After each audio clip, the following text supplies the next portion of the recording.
Welcome to Amateur Redneck Workshop. I'm Harold, and before we get into doing anything at all, I got to point out that right there, the guy right there, that's Chuck Bomarito's channel sticker. It says outside screwball. Chuck's a certified nice guy, and I like to plug his channel every now and then just because of that. Now then, I got over the cold pretty much, although I still can't hear anything, but I think it's time to move on. You know, I'm not going to die. And I had 3D printed all these things because Mr. Pete was making them. And then I got to thinking, well, I'm going to make, you know, I'm really going to actually make a belt grinder. But I want it 2-inch wide belt. But here's the flying ointment. This is for putting a bushing in, and I want bearings, roller bearings, you know, ball bearings. And this crud with the side. When you 3D print stuff, you got all these layers, you know, all up and down. And I thought, well, I'd fill them in with some wall plaster, you know, and sand them smooth. And then I had to think, you know, after all that, I still can't put big bearings in there. So I decided, well, I'm just going to throw this away and start over. And what I'm going to do is I'm going to get a couple of pieces of 2x. I think I got some 2x10 up in the attic there, or 2x8, one or the other, whichever will do the job. And I'm going to cut out the patterns for a 5-inch wheel and a couple of 4-inch wheels, and sand that stuff down and get ready to move on. I'll show you a little video before we get started. I went up to Huntsville to visit with Wes Howes. He's got his shop finished, got his stuff moved in. It's not arranged yet. He said it was the biggest mess that he had ever piled up in his whole life. And I guess I'll have to take his word for it, because I had never seen him make a mess before this. But me and the boss lady went up there and toured his shop, and went down to Huntsville and had some Mexican food. And we didn't go by the prison or anything, but we could have, I guess. And I normally I don't go for people that buy stuff, you know, and they come and show, I got this and I got that other thing. But I did buy a couple of micrometers from eye gauging, and I bought a 0 to 1 and a 1 to 2. And these are the digital kind, and this is the 0 to 1. These things are actually pretty darn big. You know, you can see the numbers on it and all that, and they change. And I thought, I'm getting older and it's harder to see the regular micrometers, so I'll buy a couple of digital ones and see how they work out, you know. Now the first one of these that I ordered, this isn't the first one, this is the second one, because the first one came, it was I'd guess a 12 or 10 by 19 or 10 by 18 plastic bag, and there wasn't nothing in it. There wasn't a shipping list, there wasn't a micrometer, there wasn't nothing. There was just the end of it looked like it never even been glued down, you know. So I had to get a refund on that. The first 0 to 1 inch looked just like this, only smaller, because this is the 1 to 2. So the next one I ordered just like this, and I like this style better. They're both eye gauging, but I guess maybe they were made in different factories or something. And it's going to cause me to have to rearrange my toolbox over there where I have room to put these giant things. But I'm going to give it a shot. We'll go digital, see how it works out. And these do millimeters and inches, so there you go. All right. Now then, before we see the video of Wes's place, well, I guess we're not going to do anything before we do that. We'll just cut to the video, and then we'll get started on making the pattern for the wheels that I'm going to use on the belt grinder that I'm going to make. I'm going to make one of those 2x72 jobs. And I bought the plans from Jeremy Schmidt. His plans look just exactly like the one that Mr. Pete's buddy Palmer has. So I figure he must have bought the plans from Jeremy Schmidt too. But I'm going to make a few little changes on mine here and there. I don't want to weld up all these pieces of metal for the tubes. I want to just buy some drawn over mandrel square tubing, one that'll, you know, telescope inside the other, and that's what I'm going to use. So I hadn't got that yet, so this whole project will probably drag on for several weeks, and I'll show you a little of it and maybe something else, you know, every week. All right, let's get started on something. Excuse me, there's one other thing. Both of them come with this little rubber piece with a ball bearing in it. I've got no idea what the heck that's for. I guess so you can slip it over the anvil or something and measure pipe, or, you know, round circular things. That's my imagination of what it's for. You guys can let me know.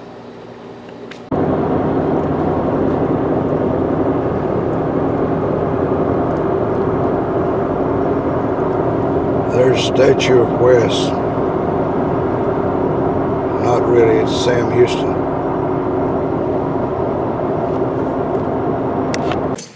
Wow. Now that's a handy thing to have in a shop. I always get in trouble going in with cracking stuff, grimy hands. And, don't use that towel. I got in trouble because the first sink you come to is the one in the kitchen. Yeah. And so I have that, and there's an attic up there. Yeah. And the doors are a little small, but it covered the whole living area. Yeah. Well, the air conditioning unit's up in there, but it's got a lot of room. Got a lot of room for store stuff for 100 years in that much room. Yeah. This is a grizzly. Yeah, and I don't have them. I think this is about where they're going to be. I may move them a foot or two. Yeah. To arrange things, but you're making some brass something, huh? This is not the same model. It's real similar to the one Ray Cornelia has, but it's got about a ½ inch less swing. Yeah. And does a pretty good job. Gotcha. I think there was an Enco lathe that was just the same as, you know, yeah, same as this. The way when I look at the shifter rods and that. And another grizzly. Grizzly. I had the head way down. Yeah, you'd need it down for moving. Mm-hmm. And what we got over there? Now that was looks like a shopsmith. Well, but Grizzly sold it, but yeah, it's just like the shopsmith. This one I'm very slowly working on converting to CNC. Ah. I'm having to redo the brackets. Yeah. That support the motors. Yeah. Because I'm going to end up having to use belts, pulleys and belts. I was going to direct mount them, but it's just too. They stick out. It would stick out too far. And yeah. I'm going to have to turn them 180 degrees and mount them to the side. Now that's a real bandsaw over there. Yeah, that one I had a video of that one. Was I'm sorry we can't get to it very easy, but it's a 7 by 10 bandsaw from. You've got a pallet jack, so you can move stuff pretty easy. That got quite used. Yeah. Bringing that in, and the rest is it's all disorganized. Yeah. You got a lot of. Actually, it's good. We're taking some pictures of it now, because when I get it right, it'll be something to look at before and after. It's about 3 times, 4 times, 5 times as big an area as I've got. It's probably 2.5. I think we've got. Well, you only have half your garage. Yeah. Because this bender's easy to get to now, I used it the other day to bend up some sheet metal. If I hadn't done this, I probably never would have used it. Alright, I pulled this wood out of my stash up in the garage attic. My mama told me, waste not, want not. So when I have wood left over from a project, it goes up in the attic. I'm going to lay out a couple of circles here. They're going to be about 5 1/4 inches. I'm going to have to mark it, make a little dent there so this thing quit jumping out. Y'all hold on a second. Alright, let's start over with enough tools to do the job. And this guy, he'll fit into there. Come around, me in just a little bit. Alright, that's going to be the middle of it right there. So, get a little smack right there. That made a nice dent. Now then, when I drag this thing around in a circle, it should make a nice mark. And then I'll cut away the stuff that doesn't look like a circle. You have to be careful. You start squeezing these things in if you're not careful.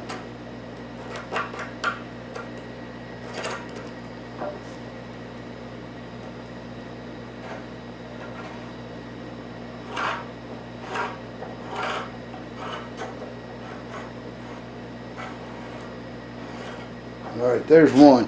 I'm going to make 2 of them 5 1/4, and then I'm going to make 4 of them about 4 1/4, because I'm going to have 1 5-inch wheel and 2 4-inchers, and that's about how it's going to come out. I don't want to go buy any big metal to machine it out of. I'm going to try to cast all of it. Now I think I've got enough ingots here. I got those that were laying outside Pierre's shop. Alright, I don't know if you can see the circles or not, but I'm going to do a sanity check. That one right there is about 5 1/4, maybe a little bigger. That one there is about 5 1/4. This one here is about 4 1/4. And this one's about 4 1/4. I'm only going to make 2 pieces of mold for the 4 1/4. Because I don't think I've got enough room in my coat to, to put any more than just a 5-incher and a 4-incher, and then I'll have to redo the sand and cast the last wheel after I get the first 2 done. So now I guess I need to mark this and slice it off with the bandsaw and work my way into having some round pieces here. I'll have to do a lot of trimming. Once again, the project starts on the bandsaw. It's not going to cut straight because I don't have it really level in the vise. So just cutting will be good enough for me. Dang it. Blade jumped off. I have that a lot. Alright, that's enough of that. I'll go fix this in while you guys are taking an electronic nap. The blade came off about 3 more times while you guys were sleeping, and I just couldn't take anymore. So we're going to use this fellow right here. I'll let him down a little bit because he's not getting enough of a bite. There we go. That ought to go through. I think this will get it over with in one try.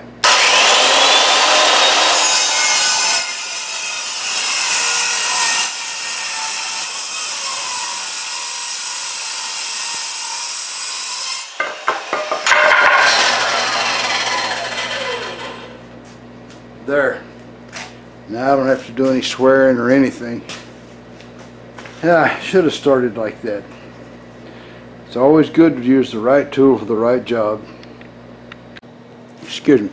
This sort of almost resembles a circle, kinda, and I only jammed my finger on the blade 1 time so far. So I got 1, 2, 3 more to cut out. And then I'm going to put a bolt through the middle and take them over there to the Craftsman lathe and turn them around and put a bevel on them. And I think that's the very best idea. I thought first of all I'd put a bolt in them, take them over to the Harbor Freight belt sander over there, and I thought, no, really, let's get real. We'll do it with the Craftsman. So while you guys sleep, I'm going to be cutting out little round pieces of wood. Alright, so I've cut out 4 kind of roundish pieces here, and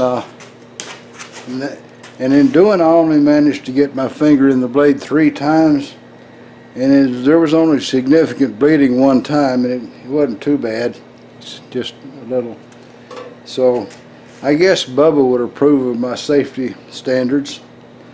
And now all I got to do is drill a hole in these things, put a bolt in there, and take it over the Craftsman lathe and turn them around. So we'll see how much video we've got up to this point. If it's too much, then this will be part 1 of who knows how many parts.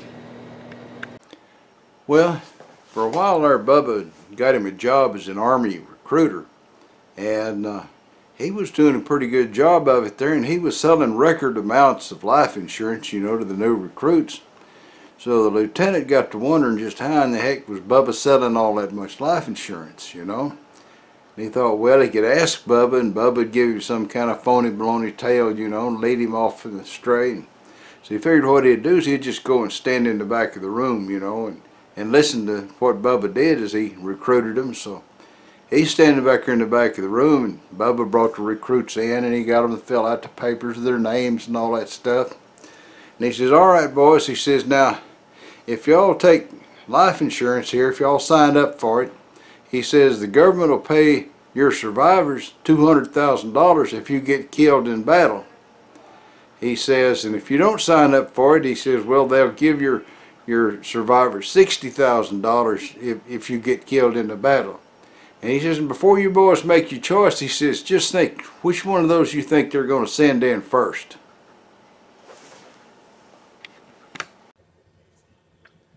Well, that's all, folks. Y'all try to subscribe if you're not already a subscriber. Leave a comment if you got something to say. And above all, remember, keep on keeping on. Bye now.